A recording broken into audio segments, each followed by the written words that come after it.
Hi guys, welcome back to my channel. This video is going to have 6 tips I wish I knew before my very first run. For those of you who are new here, I started my running journey in April of 2025, and about 8 months later, I completed my very first marathon. To give you a little more background, I didn't grow up as a runner. I actually grew up swimming competitively throughout middle school and high school. But when I went to college for my undergrad, that completely stopped and I picked up a smoking habit that lasted about 9 years. So when I started running, it honestly felt like I was starting over from scratch, maybe even at a disadvantage. Fast forward to today, I can happily share that running helped me quit smoking completely. It took me over 100 runs to really understand what actually matters.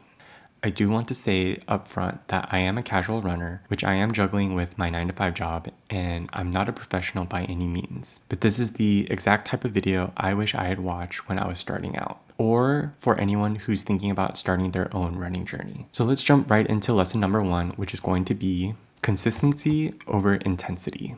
When I first started running, I didn't follow a plan at all, and I had assumed that every run had to push my limits. As a beginner, that mindset caught up to me pretty quickly. I dealt with intense knee pain and soreness because I was clearly pushing my body beyond what it was capable of handling at the time. That actually slowed my progress down because I had to take days, sometimes weeks, just to recover enough to run again. Running is one of those things where results come from consistency over time. You're not going to see results overnight. A few weeks in, I realized I needed more structure and a safer way to build that consistency. That's when I decided to download the RUNNA app, which helped me shift away from an intensity-focused mindset and towards consistency. RUNNA builds a training plan based on your availability, and if you're training for a race, you can set that as your goal and follow a structured build towards race day. Lesson number 2 is going to be progress is invisible unless you track it. Another app I really recommend is Strava, which syncs nicely with RUNNA. Strava lets you log and track your runs, and it also works for other activities like walking, hiking, cycling, or weight training. One of my biggest fears starting out was dealing with the cringe stage of running. For example, one of my very first long runs was only 0.63 miles. At the time, that was generally the best I could do. I'm actually glad that I logged that run, even if it felt embarrassing at the time, because looking back now, I can look back and really see how far I've come. Early progress is easy to miss, but tracking helped me see improvements I couldn't feel yet. Progress isn't always physical or linear. Sometimes it's just proof that you showed up. Which leads me into lesson number 3, slowing down isn't failure. Early on, I struggled a lot because I was running with ego. I couldn't help but feel like fast pace meant everything. My first race ever was Beta Breakers in San Francisco. It was my first 15K, and I made the classic rookie mistake of starting way too fast. I ended up completely walking the last 5K after hitting the wall. This was also before I started using the RUNNA app, and after that race, I experienced some of the worst soreness I've ever had. It took nearly 2 full weeks to recover. Once I got back into running, I realized that slowing down helped me finish runs and stay healthy. Easy runs are what made running sustainable for me. Slowing down didn't set me back, it helped me keep me in the long-term game. Going into the next lesson, number 4, you don't need everything in order to start running.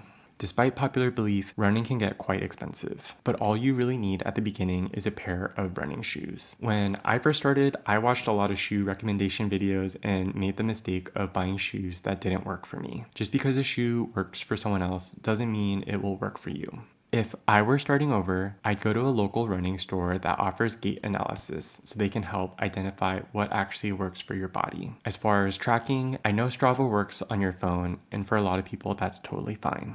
But where I was living at the time, I dealt with poor self-service, and my runs weren't being logged accurately. I ended up buying an entry-level Garmin watch, which solved that issue. My advice would be to start with your phone, see how reliable it is, and only upgrade if you need to. I learned early on to add gear intentionally and upgrade as I grew. Running can get expensive, but it doesn't have to be. You don't need to look like a runner in order to become one. Going into lesson number 5, goals give direction, not pressure. After Beta Breakers, even though it was a humbling humbling experience, I wanted to try another race and see if I could have a smoother experience. That's when I signed up for my very first half marathon in San Francisco. Signing up for that race gave me something to look forward to, and it gave me purpose to all the smaller runs leading up to it. My goal wasn't to be fast, but it was to run the entire distance without hitting the wall and to recover better afterwards. In July 2025, I crossed the finish line of my very first half marathon. I still took some walking breaks and felt some soreness afterwards, but overall, it was a much smoother experience. That race gave me the confidence to sign up for my next race, which was my first full marathon in Honolulu. Each race helped me evaluate where I was at my fitness level, set realistic goals, and slowly build confidence to pursue longer distances. And wrapping up with lesson number 6,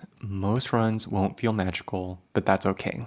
To be completely honest, there were many days during training where I didn't want to run because of the weather, work, stress, or fatigue. Life happens. What helped was remembering my why. I also noticed that the first few miles are usually the hardest ones. Once I got past that, the run often felt easier. That taught me how quickly our minds give up compared to our body. Even doing part of a run was always better than doing nothing at all. I almost never regret a run once I had started. And if I had to skip a day, it wasn't the end of the world either. I skipped runs here and there during the training and still completed both a half marathon and a full marathon without major issues. One skip run won't break your progress. Just try not to skip runs back to back unless you absolutely have to. And if your body needs the rest, listen to it. If you made it this far, thank you so much for watching. I just want to emphasize that you don't have to be fast and you don't have to love running immediately to be considered a runner. You also don't need a perfect past to build a strong future. One run won't change your life, but 100 might. You become a runner by not quitting and by simply starting. Thanks again, and I'll see you guys in the next one.